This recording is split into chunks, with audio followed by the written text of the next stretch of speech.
Henry Briggs was 82 years old. He didn't wear ribbons on his chest or talk about war stories over coffee.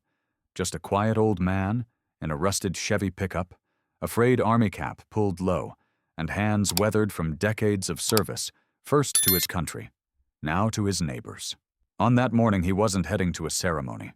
He wasn't looking for attention. He was delivering wood to help rebuild a broken wheelchair ramp for a disabled neighbor down the road. But a simple drive through County Road 17 turned into something else entirely. Two rookie officers pulled him over. No reason given. No respect offered. They saw an old man in a dented truck and assumed the rest. They joked. They live-streamed, and as Henry sat silently on the curb, a small crowd gathered, some laughing, some filming, none intervening. What they didn't know was that Henry Briggs wasn't just another senior citizen. He was a 4-star general. The man who had trained commanders, authored combat protocols, and led missions, still blacked out in government archives. The very uniform they wore, he helped shape what it stood for. And when the unmarked black SUV pulled up and the real brass stepped out, those two officers learned the hard way. You don't wait to give respect. You lead with it. That day, an entire town was forced to confront something uncomfortable. How many heroes have we mocked, dismissed, or ignored, simply because we didn't bother to ask their name? Where are you watching this from? Is there a Henry Briggs in your town? Someone who gave everything and now gets passed by like they're invisible? Drop your city or country in the comments. And if this story opened your eyes, don't forget to like, share, and subscribe. Because sometimes the most powerful people in the room are the ones sitting quietly in the background. County Road 17 stretched into the distance, a forgotten line of cracked asphalt, baking under the brutal afternoon sun. For most, it was just another stretch of nowhere. But today, it became a stage. The flashing lights of the sheriff's cruiser lit up the silence like a siren song, forcing an old Chevy pickup rusted and rattling to the side of the road. Inside sat Henry Briggs, 82 years old, alone, unnoticed by most until now. Deputy Rick Larson stepped out first, walking with the kind of swagger only a badge and an audience could buy. Right behind him, Officer Sean Murphy had his phone up, streaming live on TikTok. Within seconds, the feed exploded with viewers. Murphy grinned. "Ladies and gentlemen, you are in for a treat. Check this out." The comments rolled in fast, each one nastier than the last. "Who drives that thing, meth head or senile vet bet? He thinks he's still fighting in Nam." The chat lit up with laughing emojis as Murphy zoomed in on the battered truck. Larson tapped the hood with exaggerated disdain, his flashlight clanging against the dented metal. "License, registration, or just some creative excuses, Gramps?" His voice dripped sarcasm, calibrated perfectly for his digital audience. From behind the wheel, Henry said nothing. His hands gripped the steering wheel exactly at 10 and 2. His face, a map of decades, remained blank. He wasn't challenging them. He wasn't defiant. He was steady, quiet, unreadable. To the deputies, that was the same as disrespect. Murphy leaned into his phone, mugging for the camera. "You guys aren't gonna believe this. Old man here thinks he's a legend." The view count soared the feed, catching the attention of viewers hungry for humiliation. Larson circled the truck like a shark, his eyes scanning the rust, the cracks, the decay. No plates, no tags. "You think this pile's road legal, Grandpa?" He knocked on the windshield. "Or you figure you get a free pass 'cause of your age?" Henry remained motionless. His silence wasn't defiance. It was discipline, but they didn't recognize the difference. They saw only an old man in a relic of a truck, easy pickings for an afternoon's entertainment. Murphy flipped the camera toward himself, narrating like a game show host. "What do you think, folks? Stolen car? Or just another old coot off his meds?" The comment section exploded. "Make him dance for TikTok," someone wrote. "Bet he thinks that rust bucket is still in the army." Larson yanked the driver's door open, the hinges groaning in protest. "Out of the vehicle, now." Henry complied. Slowly, carefully. His movements deliberate, not sluggish, but they saw only frailty, not calculation. They frisked him roughly, their hands moving over his clothes, as if he might be hiding something more than age and silence. Nothing. Just a wallet and keys. Larson shook his head, disappointed. "Nothing dangerous. Not even aspirin," he joked. "Let's put him on the curb." Murphy suggested, angling his phone to capture every humiliating second. Henry lowered himself to the ground, his knees creaking under the strain of concrete and heat, but no complaint escaped his lips. His back remained straight. His breathing measured, his gaze fixed forward. Murphy turned to the camera, smirking. "This is your tax dollars at work, folks, taking down the geriatric outlaw." The comment section roared with approval. Cars passed, some drivers slowing to film, others just shaking their heads. No one looked closer. No one questioned the scene. To them, Henry Briggs was just another old man in trouble.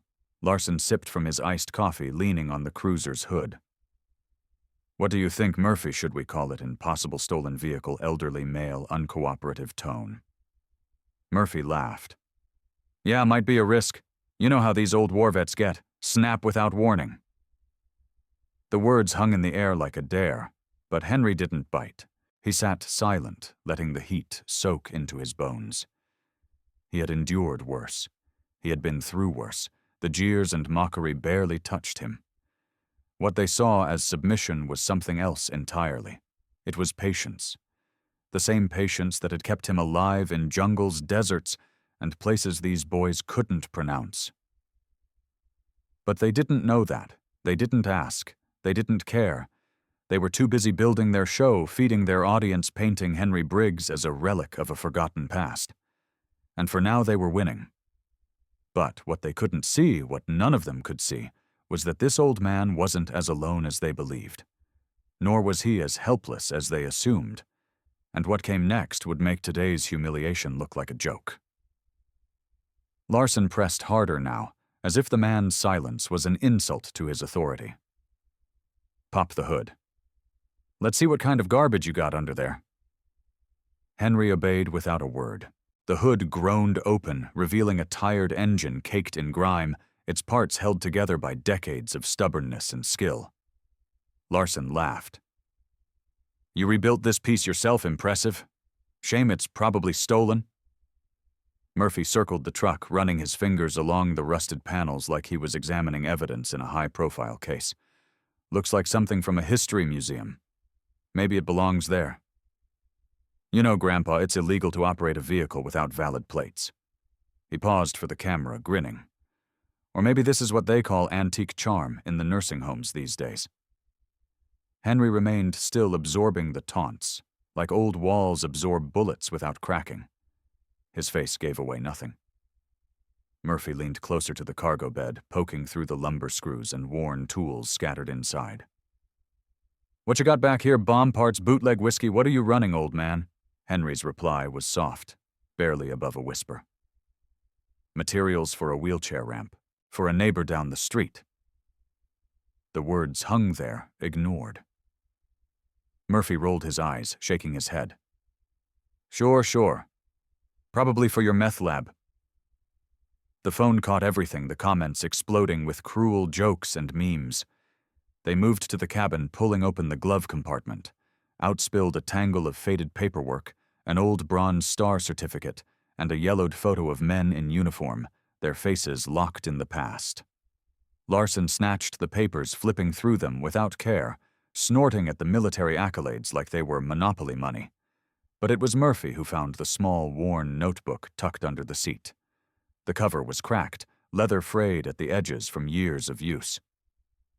"What's this?" he asked, thumbing through the handwritten names, some underlined, some crossed out, some marked with stars.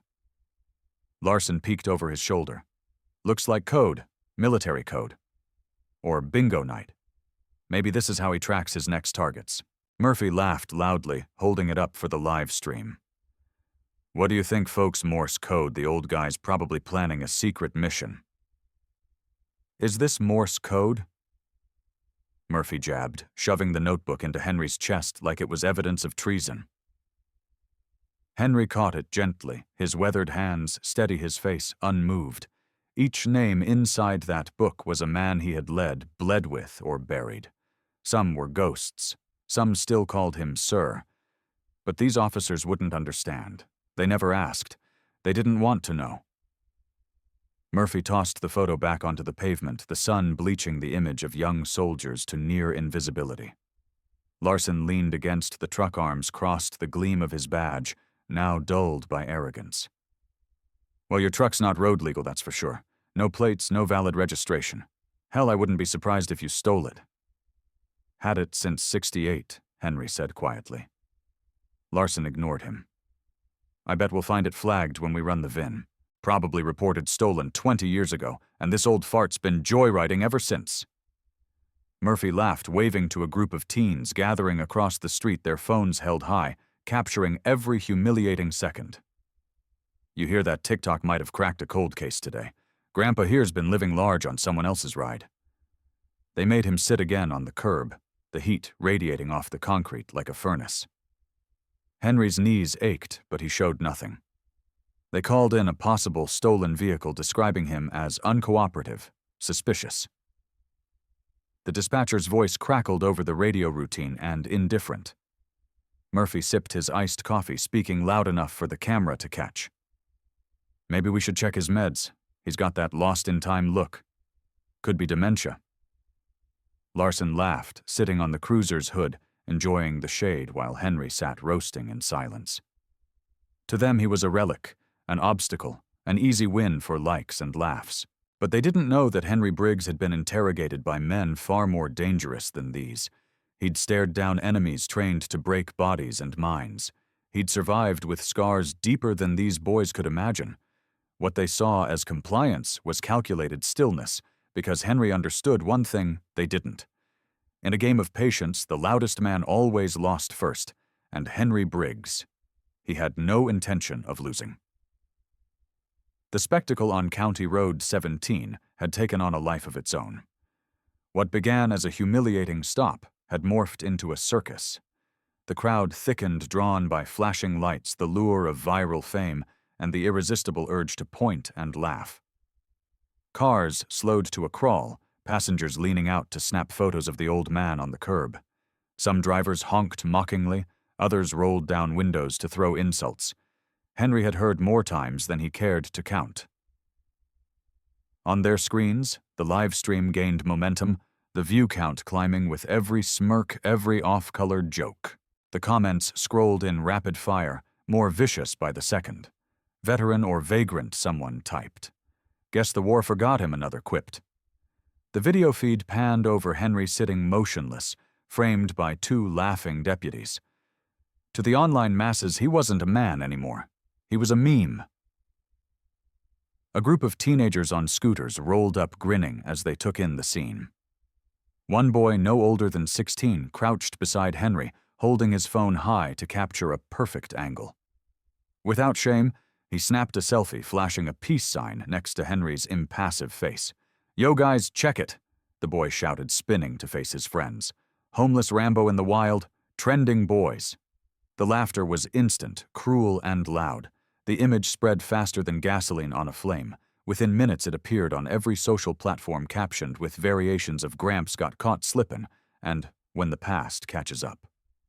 Henry heard them every snide remark, every joke at his expense, but none of it mattered. Not here, not now. Murphy relished the attention.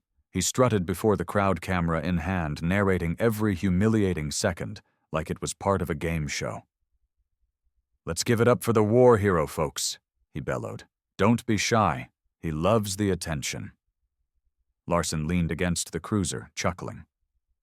"Hell, Murphy, maybe this is the most excitement he's had in decades. We're doing him a favor." Henry remained still, his posture rigid, his breath controlled. The heat off the pavement baked through his jeans. But he ignored it. Pain, embarrassment, discomfort. Those were luxuries for people who hadn't seen real suffering. He'd sat in worse places, waited in worse conditions. This was nothing. The teenagers circled him, one of them tossing a crumpled soda cup at his boots, the others recording it for the sheer thrill of cruelty. One girl draped in neon colors danced behind him, throwing fake punches into the air as if Henry were a prop in her TikTok routine. "Boom, take that, Grandpa Rambo," she squealed. The video racked up likes before she even finished recording.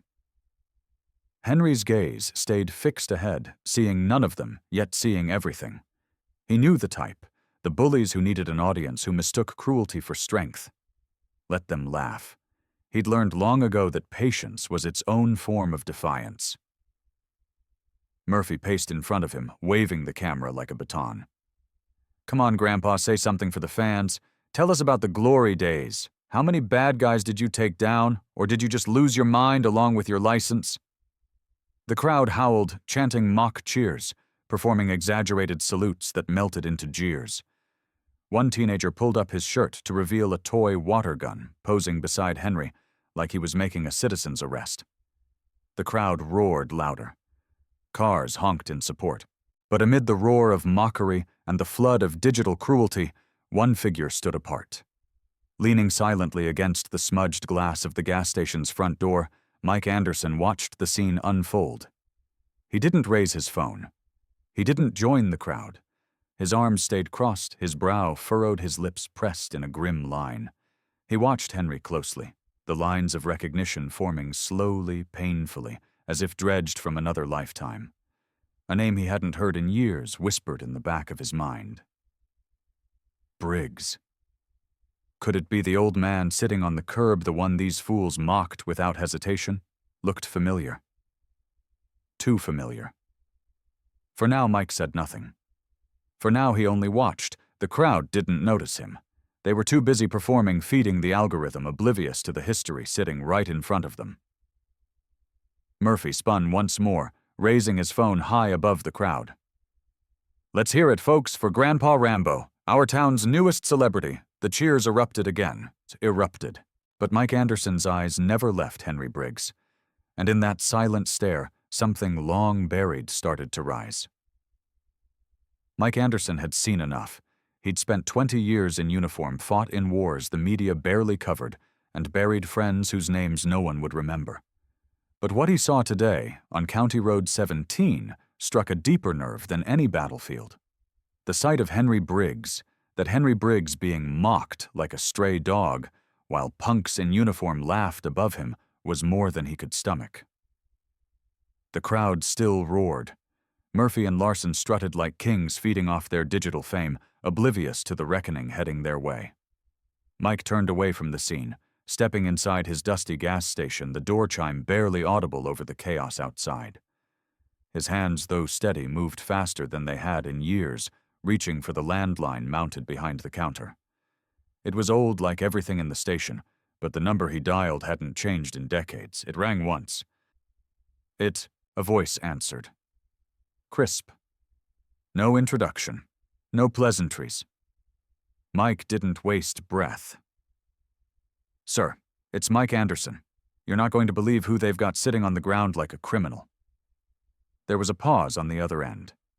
The kind of pause that felt heavier than any insult thrown across the street. Who came the voice? Direct, controlled. "Henry Briggs, Sir Mike," replied, his throat dry despite the rising adrenaline. "Yes, sir." That Henry Briggs. Another pause. Mike could picture the man on the other end already sitting straighter, already running scenarios in his head. There was no need for explanations. Not when you dropped that name. General Carter's reply was ice cold. "Address?" Mike swallowed. "Corner of Maple and Pine, sir." Another pause. Then the click of a call ending. No further questions, no lectures, no wasted words. Just address. Now. Mike placed the phone back on its cradle, his hands trembling slightly, not from fear, but from the magnitude of what he'd just set in motion. Outside, the circus raged on, but Mike no longer saw it the same way. They didn't know it yet, but the countdown had begun. And when the clock struck 0, there wouldn't be laughter. He stepped back outside, leaning against the doorframe once more, arms crossed, face expressionless. The teens still took selfies, the deputies still barked jokes, and Henry Briggs still sat silent, unmoved, unbroken. But Mike's eyes saw only the ripple that was about to turn into a tidal wave. Murphy paced in front of Henry, his voice louder now, drunk on attention. "Should we call social services? Larson Grandpa's looking a little lost." The crowd laughed on cue. Larson smirked. Nah, maybe he's got family. Once we finish the paperwork, we can figure out which home he wandered from. Mike gritted his teeth but didn't speak. He didn't have to. The call had been made. The reckoning was en route. The minutes crawled by thick with heat and mockery. The sun had started its slow descent, casting longer shadows on the cracked pavement. The deputies grew bored, leaning against their cruiser, checking their phones. Murphy read comments aloud, adding fuel to the fire. The crowd ate it up, but Mike kept his focus locked on the end of the block, because he knew what was coming. When the SUV appeared, it didn't crawl or creep. It roared around the corner with the kind of precision that silenced an entire street. Jet black tinted windows, government plates. It parked hard, the tires protesting against the pavement. The engine shut off. No one inside rushed to get out, and the street held its breath, unaware that the storm had just arrived. Less than 60 minutes later, the black SUV appeared like a thunderclap, crashing into the town's smug indifference. The black SUV sat still for what felt like an eternity. The town held its breath, unsure of what or who had just arrived. The air shifted. The heat that had once been suffocating now felt heavy in a different way. The laughter faded, the jeers caught in throats. Even Murphy and Larson, once so loud and smug, fell silent. The rear door opened. Out stepped a man whose mere presence erased the circus atmosphere in a heartbeat. General Carter didn't speak. He didn't need to. His uniform spoke for him. The 4 stars on his shoulders shimmered like weapons under the dying light, each one a silent accusation. Behind him, his aide followed, carrying a leather-bound portfolio embossed with the presidential seal. The town had never seen this man in person, but they all knew the type. Men who didn't beg for respect, they demanded it simply by standing still. Carter's boots echoed off the pavement as he walked forward, his posture rigid, his eyes hard. He didn't look at the crowd. He didn't glance at the phones now recording every step. He locked onto Murphy and Larson like a predator that had already decided its prey. He stopped inches from them. Neither officer could meet his gaze. "Which of you stopped this man?"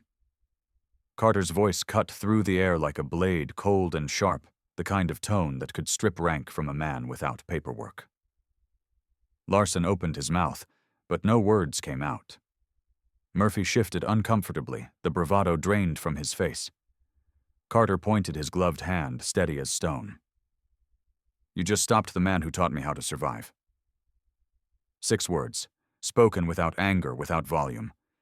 But they landed like a sledgehammer to the gut. The crowd rippled with confusion.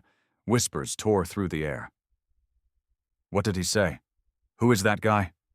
Wait. What phones zoomed in on Henry still sitting on the curb, his face expressionless.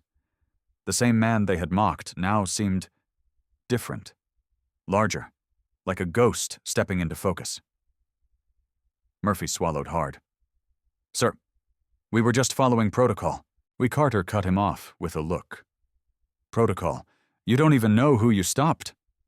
The aide stepped forward, holding the leather portfolio against his chest, standing at perfect attention.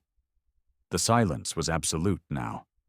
Even the teenagers lowered their phones, the weight of the moment pressing down on them. Carter turned back to the crowd, his voice rising just enough to be heard by all. "That man," he said, nodding toward Henry, "led reconnaissance missions in jungles you couldn't find on a map. He pulled my squad out of a swamp when we were written off as dead. He trained me. He trained the men who trained you. And today you humiliated him." Larson blinked, stammering. "We didn't know." Carter's glare sharpened. "Because you didn't ask." The words echoed off the buildings, lingering in the heat. Every eye in the crowd turned back to Henry, but he hadn't moved. He didn't need to. The weight of the revelation did the work for him. The man on the curb wasn't just some forgotten old vet. He was a legend, and the town had turned him into a spectacle. Carter faced the officers again. "Stand him up. Now.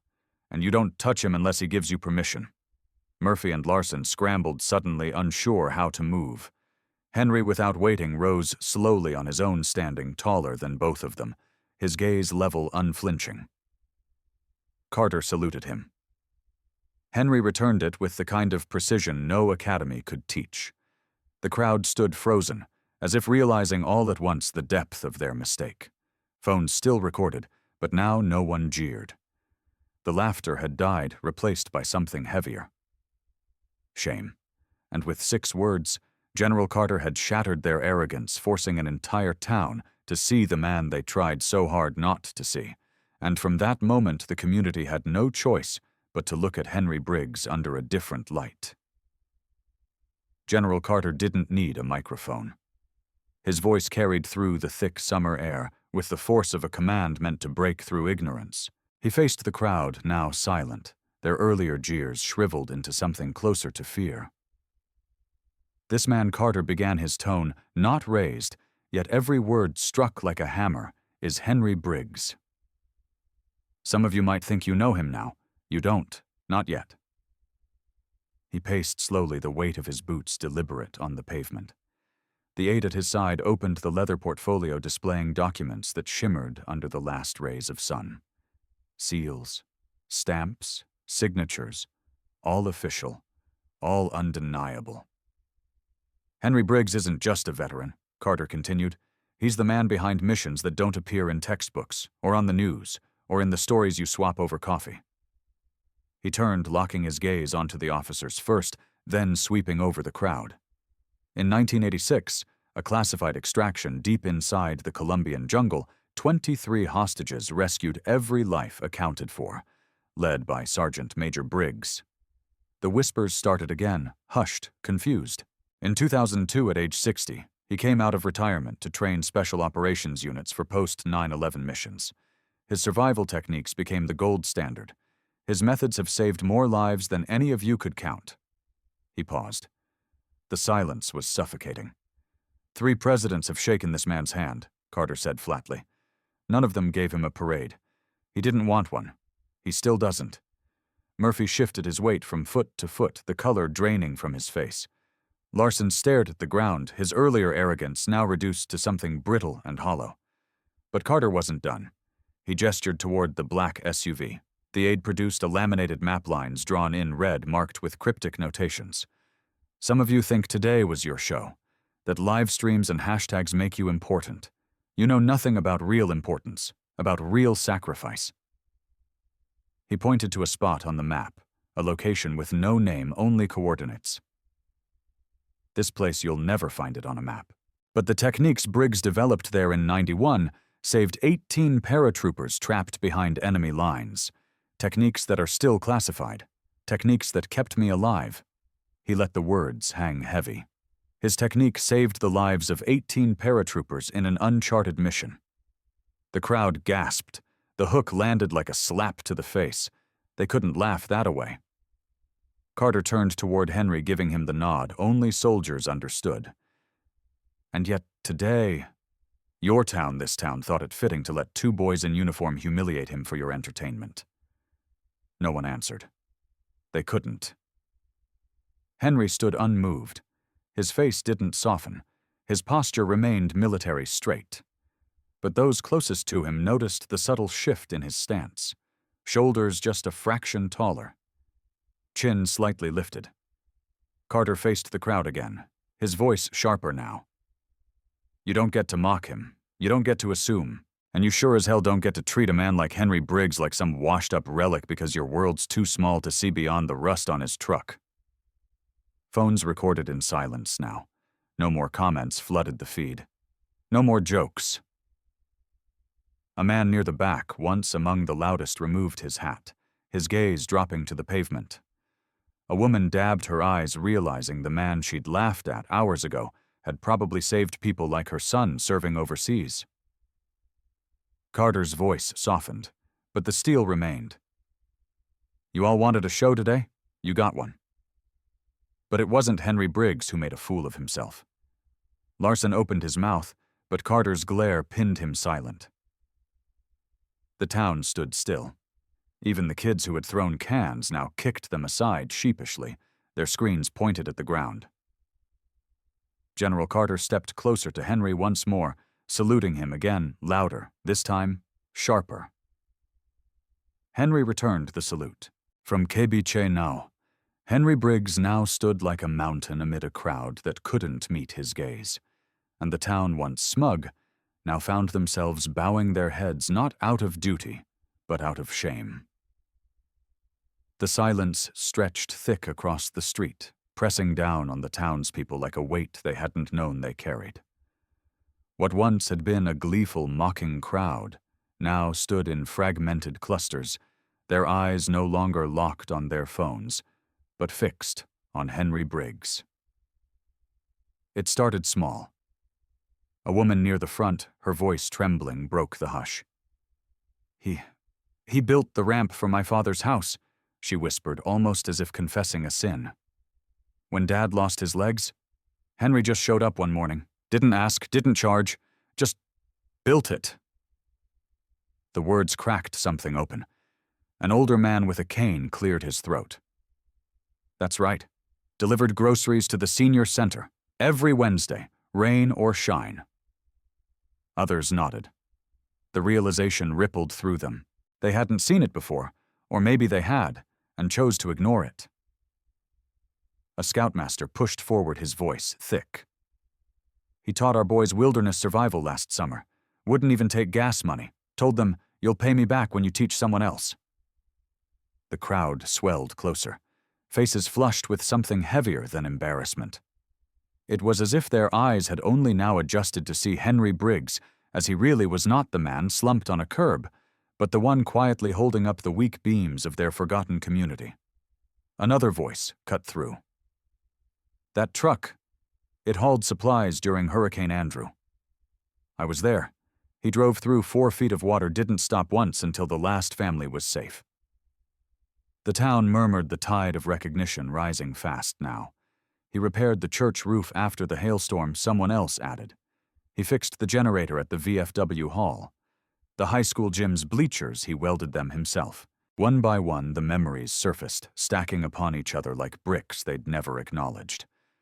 The man they'd ridiculed had been serving them all along in ways no one had ever documented. No ceremony, no spotlight. An elderly woman dabbed her eyes with a handkerchief. "He never waited to be asked," she whispered. "Didn't expect thanks, just showed up." Her voice cracked as she said the words that became the hook slicing through the crowd's collective denial. No one asked him to, but he did it anyway, and he never received a penny. The weight of that sentence hung over them like a sentence handed down from a higher court. Murphy lowered his phone, his face pale. Larson stared at his boots, his breath shallow. The teens who had once laughed now clutched their devices like useless relics, unsure whether to record or erase.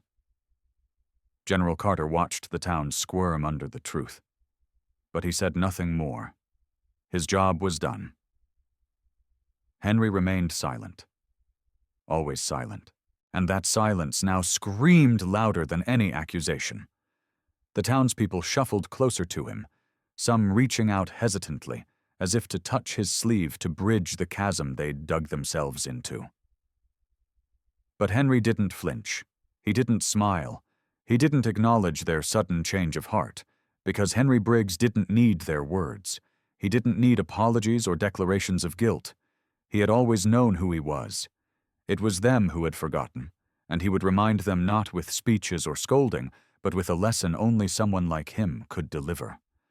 A lesson that would settle deeper than any public shaming, because Henry knew the difference between humiliation and transformation. One faded, the other scarred for life, and Henry was about to show them the difference. The town waited. They expected Henry Briggs to speak, to forgive, to offer them the absolution they suddenly craved. But Henry let the silence stretch, let them sweat under its weight. It was the same silence he'd used in interrogation rooms in foxholes, in negotiations where one wrong word cost lives. The same silence that made men confess sins they hadn't realized they were carrying. Murphy cleared his throat, his voice cracking in the dry heat. "Sir, I want to apologize, personally, for everything." Henry said nothing. Larson shifted awkwardly. We didn't know. Still nothing. It was unbearable.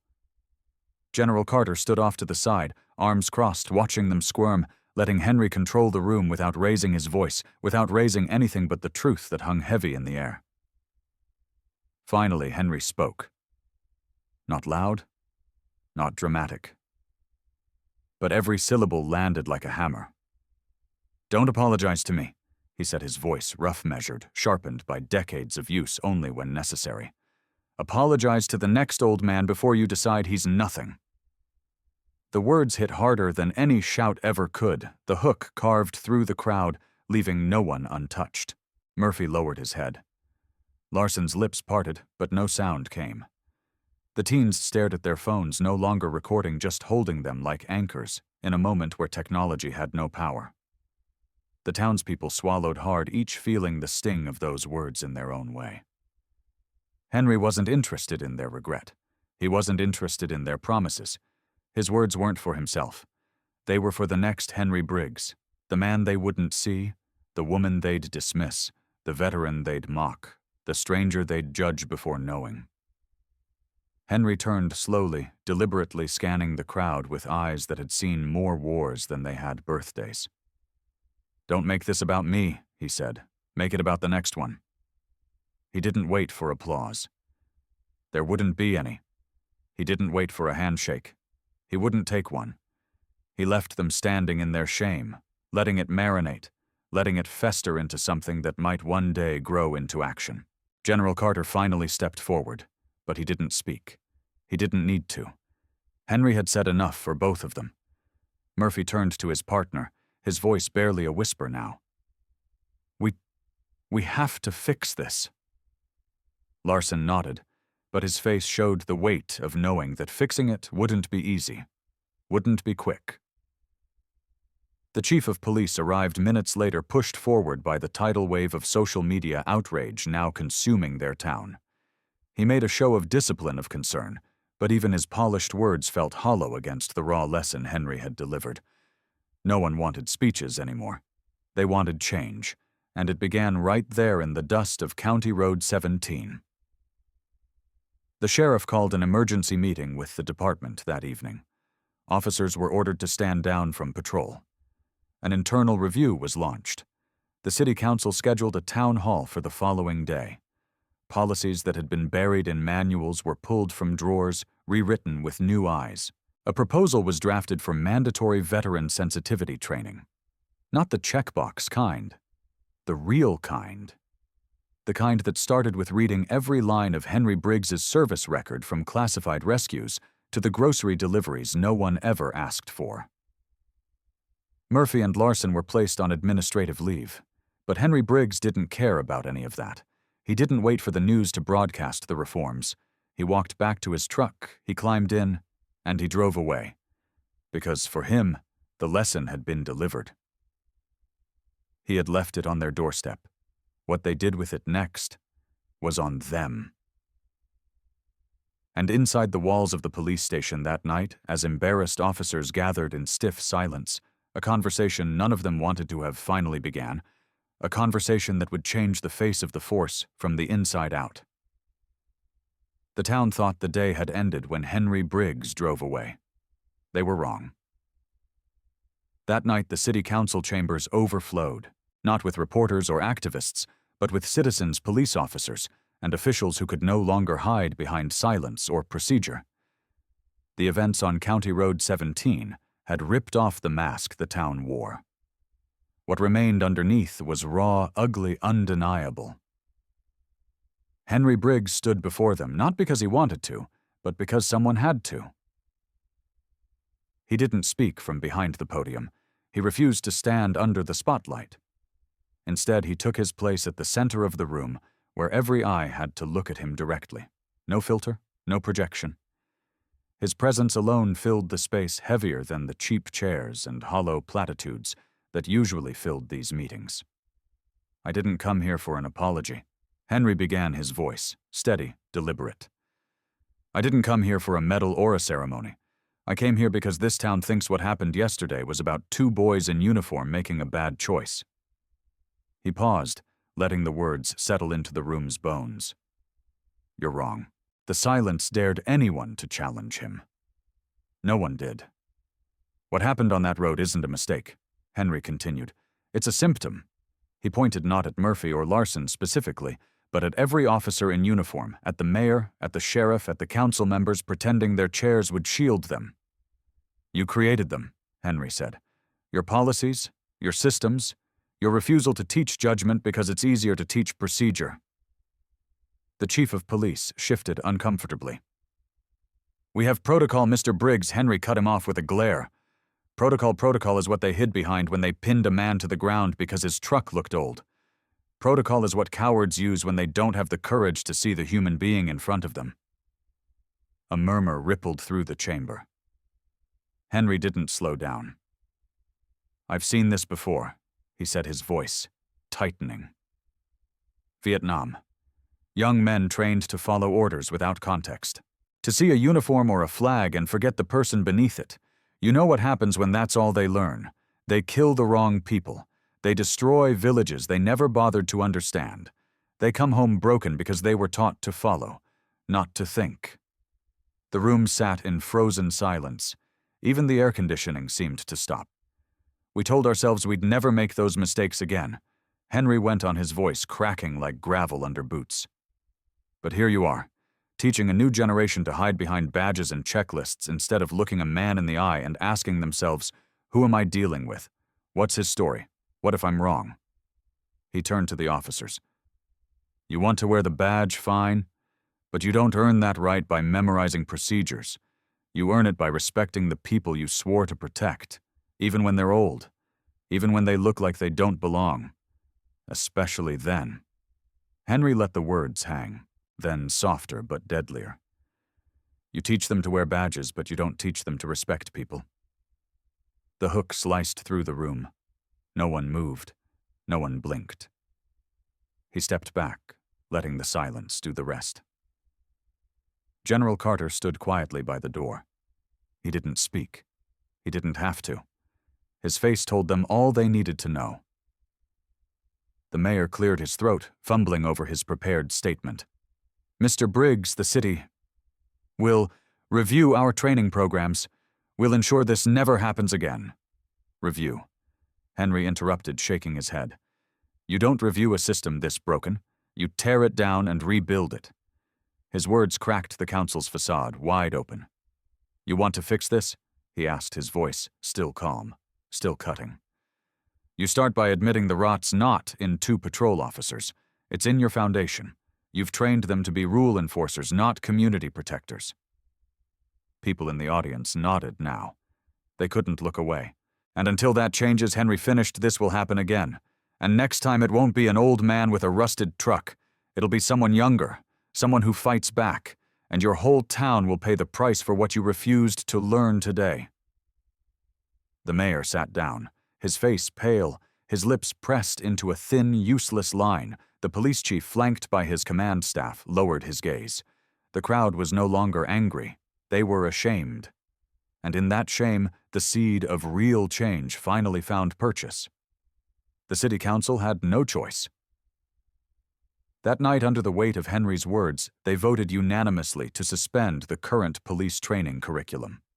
By dawn, work began on drafting a new one written not by bureaucrats in offices, but by veterans, educators, and citizens who understood that justice wasn't found in handbooks, but in how you looked at the people you served. Murphy and Larson weren't the only ones called to account. Every officer would face retraining. Every supervisor would face review. And the mayor.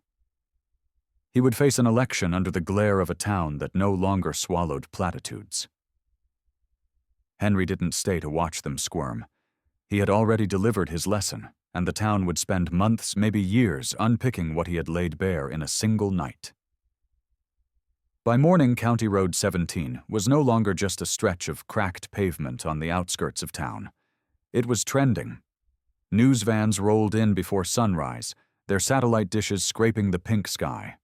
Reporters jockeyed for position in front of the diner, the gas station, the battered curb where Henry Briggs had once sat quietly under the weight of mockery.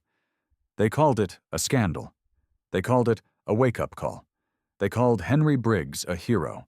He called it none of those things. He wasn't interested in their sound bites, their photo ops, their empty words dressed in shiny graphics and breaking news banners. When they tried to interview him, he walked past them, climbed into his old Chevy, and drove to the next neighbor's house who needed a ramp built. Reporters tried to follow. He ignored them. Podcasters dissected his life, calling him a forgotten legend. He tuned them out. Editorials gushed about the symbolism of his truck, his silence, his stubborn refusal to play along with the narrative they wanted to write for him. But Henry Briggs didn't care about narratives. He cared about the ramps. When the GoFundMe page exploded overnight, flooded with donations from across the country, Henry refused to put his name on it. Instead, he created a new fund, anonymous, nameless, purpose-driven. The Briggs Initiative wasn't about him. It was about the work. Within a week, the first wheelchair ramp funded by the initiative went up in a town Henry had never visited for a man he'd never met. It didn't matter. That was the point. When national networks begged him to appear on morning shows to accept awards, to let them stage heartfelt reunions with old comrades, Henry gave them the same answer. No, he didn't need a statue. He needed the ramps to be longer, taller, stronger, that was all. And soon the town learned to echo the sentiment. A waitress at the diner summed it up best when a news crew asked her how the town would remember Henry Briggs. She wiped down a table, not bothering to look up. "He doesn't want us to remember him," she said. "He just wants us to remember the work." She gestured toward the blueprint pinned on the diner's corkboard plans for a new community ramp project, funded entirely by the donations Henry had refused to touch for himself. "He doesn't need them to build statues," she added, her voice quiet but sharp. "He just needs those ramps to be a little longer, a little higher." The hook landed there, not from Henry's mouth, but from those left in his wake. The cameras captured the ramps. They captured the people using them, but they never captured Henry Briggs smiling for the lens. He still drove the same Chevy, still wore the same flannel shirt, still built ramps with his own 2 hands, because to him, the job wasn't done. It never would be. Yet not everyone forgot his face. Officer Brian Keller didn't.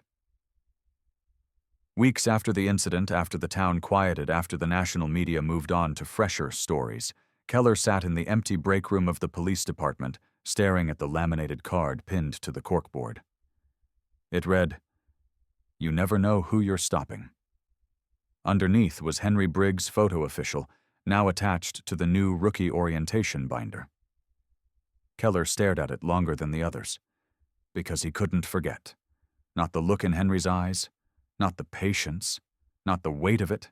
It haunted him more than any reprimand, more than any suspension. Keller tried to go back to patrol, back to routine, but everything looked different now. Every face, every pair of tired eyes, every hand gripping a worn steering wheel. He saw Henry Briggs in all of them, and he knew he had to do more than apologize, but he didn't know how. Not yet. He sat there in the flickering light, the clock ticking louder than the phone on his desk. Because while the country moved on, Keller couldn't. Henry Briggs had left something behind in that parking lot. Not a legacy, not a speech, but a question Keller couldn't answer. Brian Keller didn't sleep much anymore. Every time he closed his eyes, it wasn't the flashing lights of County Road 17 he saw. It wasn't the live stream videos, the headlines, the hashtags. It was Henry Briggs's eyes, silent, steady, disappointed. They haunted him more than any disciplinary review ever could. Weeks passed since the incident, but the ache only deepened. The department had implemented new policies, new training modules, new slogans printed on banners hung in the station's lobby. But Keller knew better than anyone they were paper shields. The real wound was in him, and it wouldn't heal with words. It had to be action. That's why on a gray Saturday morning, Keller found himself standing outside the battered doors of the local VFW hall, hammer in hand. He'd heard from a neighbor that Henry Briggs volunteered here sometimes, fixing things no one else bothered to notice. The roof had leaked for months.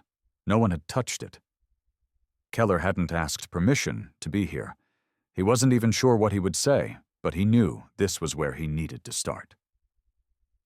He heard the door creak open behind him. Henry stood there holding a box of old files, his face as unreadable as ever. They stared at each other for a long, uncomfortable moment. Finally, Keller spoke. "Mr. Briggs, I'm not here because of the department, or the town, or the cameras." Henry said nothing. Keller swallowed hard, forcing the words out raw and unpolished. "I'm here because I realized 4 years wearing this uniform, and I never once tried to learn about the people I swore to protect." The admission hung in the air heavy. Henry set the box down on the concrete without a word. Keller stepped closer, holding up the hammer awkwardly, as if it were some kind of peace offering. "I heard the roof's leaking. I figured maybe I could help." Still no response. "I know it doesn't fix anything," Keller added quickly, "but I had to start somewhere." Henry finally broke the silence. 4 years, huh?" Keller nodded. 4 years thinking the badge made me better than the people I pulled over. 4 years writing tickets, making arrests, thinking that was enough. He lowered his gaze. "I was wrong. The words didn't come easy. But they came. I came here," Keller said softly, "to learn from the beginning." The hook cut through the gray morning like a quiet promise. Henry didn't smile, didn't nod, but he stepped aside, holding the door open. "You got tools?" Henry asked, his tone as rough as the old wood he leaned against. Keller lifted the battered toolbox in his other hand. "Yeah, figured I'd bring 'em." Henry glanced at the sky. "Rain's coming. If you're serious, we better get to it." And just like that, Keller stepped through the door. No ceremony, no lecture, just work. Inside the hall, the smell of old coffee sweat and dust hung thick. Photos of men long gone lined the walls. Flags faded by decades of sunlight drooped behind cracked glass. The roof dripped in the corner, pooling on the warped floorboards. Henry didn't explain the history of the place. He didn't tell stories of battles fought or medals earned. He handed Keller a ladder and pointed to the hole in the ceiling. They worked in silence for hours, fixing beams, patching leaks, replacing panels. Every nail Keller drove into the wood felt like penance. Every shingle hammered down felt like he was rebuilding something inside himself, brick by brick, board by board. By noon, the rain came, but the roof held. They sat under it, sweat streaking their faces, hands blistered. Still, Henry said nothing. Finally, Keller broke the quiet. "You ever gonna tell me what you really think of me?" he asked, half joking, half pleading. Henry sipped from his thermos. "Does it matter?" Keller blinked. "Thought you came here to learn," Henry said simply. Lesson 1. You don't need my approval to do the right thing. Keller stared at him, the words cutting deeper than he expected. "You do the work because it needs to be done," Henry continued. "Not because someone claps for you." Keller nodded slowly. The lesson sank in. It was harder than any lecture he'd ever sat through, and it wasn't over, not by a long shot. Henry stood stretching his back. "Roof's done, good start, but this place needs more than shingles." Keller looked around. The cracked floors, the peeling walls, the forgotten stories. He understood. "I'll be back tomorrow," Keller said, standing. Henry didn't answer, but he opened the door, and that was enough, because Keller knew now the work was the apology, and the lesson it had just begun. The training room was sterile. Fluorescent lights hummed above gray walls. The air smelled of cheap coffee and plastic chairs. The recruits sat in silence, their notebooks, open pens ready, their expressions stiff, rehearsed. They'd heard about today's session. Everyone had. It wasn't on the official schedule. It wasn't in the manual. but they all knew why they were there. Henry Briggs stood at the front, his flannel shirt rolled at the sleeves, the same battered boots he wore on County Road 17, the same silence hanging off him like an old medal. He didn't introduce himself. He didn't need to. They knew. They'd all seen the footage. They'd read the headlines. They whispered his name in the locker rooms like it was some kind of ghost story. But now the ghost stood flesh and blood before them. Keller sat in the back. He wasn't required to be there. He'd already been through every retraining course the department scrambled to design after the incident. But he was there anyway, because he knew Henry's lesson wasn't for the rookies. It was for him. The room waited. Henry scanned the faces, young, don't, eager.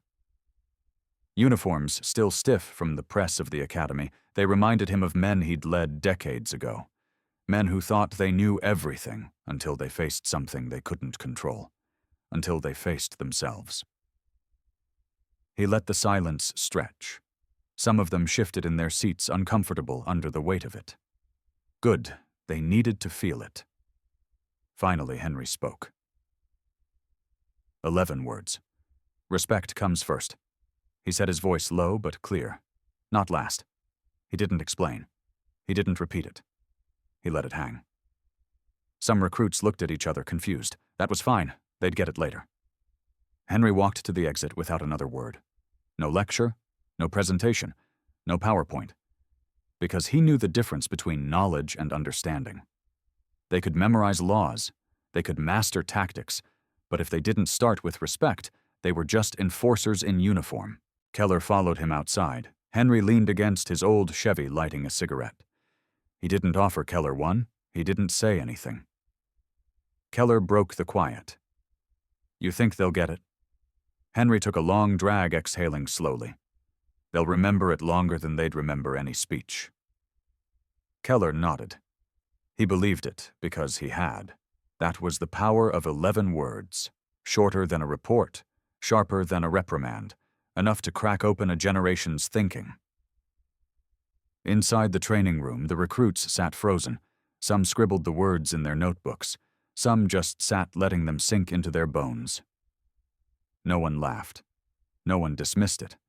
Because deep down, they knew they'd witnessed something heavier than any textbook. They didn't clap. They didn't ask questions. They didn't need to. The lesson had been delivered, and it would haunt them the way it haunted Keller. Henry flicked the cigarette to the curb, grinding it under his boot. He didn't look at Keller. Don't let them turn it into a slogan. Keller nodded. I won't. They stood there for a while, the breeze tugging at the hem of Henry's flannel. No ceremony, no parade, just two men sharing the same street, the same weight. Later that afternoon, as the sun dipped behind the rooftops, another old truck rolled up. Not black, not government plates, just a plain Chevy, a little newer, but just as weathered. General Carter climbed out wearing jeans and an old baseball cap. No uniform, no stars, just a man. He nodded at Keller, but his eyes were for Henry. You got a porch? Briggs Carter asked. Henry gestured toward the back of the hall. They sat together as the sky turned orange. No speeches, no orders. Just whiskey shared between two men who had once given orders and now preferred silence. They didn't talk about the town, or the training, or the rookies. They didn't need to. They knew the real battle wasn't out there. It was inside, and it was far from over. But for tonight, they let the war rest. Keller watched from the doorway. He understood now. Some lessons weren't loud. They didn't come with sirens or uniforms. They came with 11 words, and they echoed longer than any gunshot. Henry Briggs still drove the same old Chevy. It still rattled down Main Street every morning, the same rusted panels, the same faded Army decal on the bumper. It still coughed at stop signs, still complained on uphill climbs. Henry didn't care. The truck ran, that was enough. But the town had changed. They didn't honk at him anymore. They didn't ignore him. They didn't look through him. Now, when Henry's truck rolled past the courthouse or the station patrol cars pulled over, officers climbed out. They stood at attention quietly, saluting as he passed. They didn't wave. They didn't call out. They saluted, and Henry, as always, kept his eyes forward, hands on the wheel, driving toward the next ramp that needed building, the next porch that needed fixing. He didn't need their salutes, but they needed to give them, because some lessons had to be learned on your feet, hat in hand, heart in your throat. At the police academy, every rookie class now started with the same ritual. They read the case file, they watched the video, they listened to the 11 words Henry Briggs had delivered without fanfare, without speeches. Then they read the sign, posted in every squad car locker room. It wasn't fancy, just a laminated card. 6 words, you never know who you're stopping. It became more than a slogan. It became a warning. It became a compass. Rookies whispered it to each other before their first shifts. Veterans pinned it inside their patrol hats. Keller made sure of it. Not because it was department policy now, but because it mattered. Because it was easy to forget. And forgetting was the first step to failing. Henry didn't come to the ceremonies. He didn't stand in the photos when the mayor tried to award him another certificate. He didn't accept the honorary key to the city. He returned it in a plain envelope. No note, no explanation. Because Henry Briggs didn't want medals. He didn't want his name etched in granite. He wanted the ramps longer, higher, safer. He wanted the next old man in a truck to drive through town without being seen as a problem. That was enough legacy for him. The waitress at the diner said it best when a tourist once asked about him. He doesn't need the spotlight, she said. He left something deeper behind. He taught them to see the people they never looked at before. That was the hook. Henry didn't leave medals behind. He left a generation of officers who learned to bow their heads to the quiet ones, the forgotten ones, the invisible ones. And in doing so, he made them see themselves more clearly. One quiet act at a time. One hard truth at a time. One ramp at a time. Henry Briggs never gave a speech about his legacy, but you could see it. In the way officers opened doors for the elderly now, in the way they asked questions before reaching for their badge, in the way they saw people first and uniforms second. And the town, it still had its problems. It still struggled. But it carried the scar of that day like a badge, a reminder, an obligation, and Henry Briggs kept driving, kept building, kept fixing, because the work never ended, and that was how he wanted it.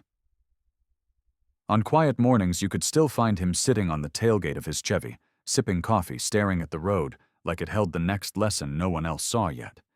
And sometimes General Carter would join him. No uniforms, no stars, just 2 old soldiers sitting on a porch that needed sanding, watching the world they once commanded roll on without them. They didn't talk much. They didn't have to. They understood the war had changed, and so had the battlefield. But the fight was still the same. The fight to be seen, to be heard, to be respected. And as Henry Briggs rattled down Main Street, the townspeople stood a little straighter. The officers saluted a little sharper, and the kids stopped to watch the old man who had taught their parents that the loudest lesson sometimes came from the quietest voice. He didn't stop to wave, didn't tip his hat. He didn't need to, because they finally understood. And as the last line of the town's story faded into the dust of County Road 17, the question lingered. Not about Henry. About them. About us. How many Henry Briggs have we passed on the sidewalk? How many stories have we missed behind weathered faces, rusted trucks, quiet eyes, and the harder question still, did we ever stop to ask, not every hero wears medals. Not every hero gets their face carved into stone, or their name etched into a street sign.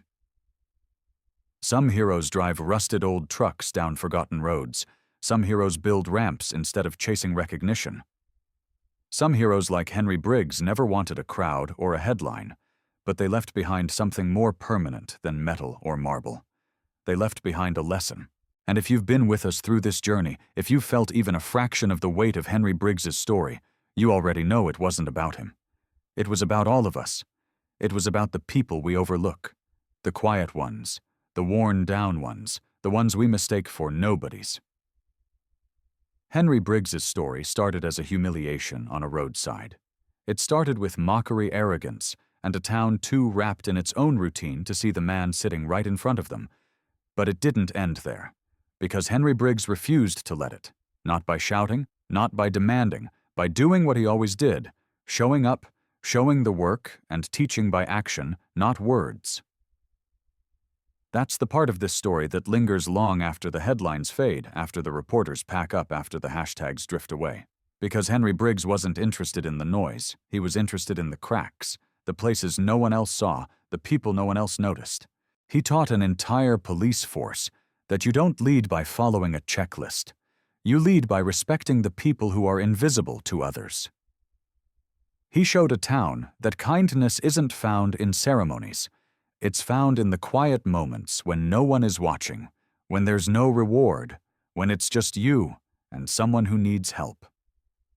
And maybe that's the hardest kind of legacy to leave, the kind without fanfare, the kind that forces people to look at themselves, to ask harder questions, to face the uncomfortable truth that maybe we've all been Murphy or Larson at some point. Maybe we've all judged too fast, laughed too loud, looked away too quickly, and maybe, just maybe, that's what makes Henry Briggs's story stick, because it's not just about a veteran, it's about a mirror held up to all of us. When you pass someone on the sidewalk, do you see them? Or do you see the stereotype you've built in your head? When you see an old truck at the gas station, do you see a life lived, or do you see a prop in the background of your day? Henry Briggs didn't want a statue. He didn't want a parade. He didn't want his name in lights. He wanted the ramps longer, higher. He wanted officers to remember that respect isn't a formality, it's the foundation, and the most powerful thing he made them remember. Without raising his voice, without pointing a finger, he made them remember by living it, day after day, ramp after ramp, and the town they changed. Not because they were ordered to, because they couldn't unsee what they'd done, because they couldn't unlearn the lesson he burned into them in silence. Today, every rookie officer in that town walks into the academy and learns 6 words before they learn anything else. You never know who you're stopping. It's not a slogan, it's a warning. And every time a patrol car passes Henry Briggs' old Chevy, now they don't stop him. They stop themselves. They step out, they salute. Not because Henry asked them to, because they need to. Because some debts can't be repaid, they can only be honored. And Henry Briggs, he keeps driving, because the work isn't done. And that's the thing about stories like this. They don't end in applause. They end when the next officer hesitates before judging. They end when the next neighbor knocks on an old man's door instead of crossing the street. They end when you watching this feel that knot in your chest and decide not to look away next time. Because the truth is, Henry Briggs might not live in your town, but someone like him does. Someone is waiting for you to see them. Someone is building ramps in their own way. Quiet, unseen, unthanked. And maybe the real question this story leaves you with isn't about Henry, it's about you. Have you ever passed a Henry Briggs? Have you ever looked at someone and missed the story they carried? We'd like to hear your answer. In the comments below, share with us, have you ever caught yourself judging too quickly?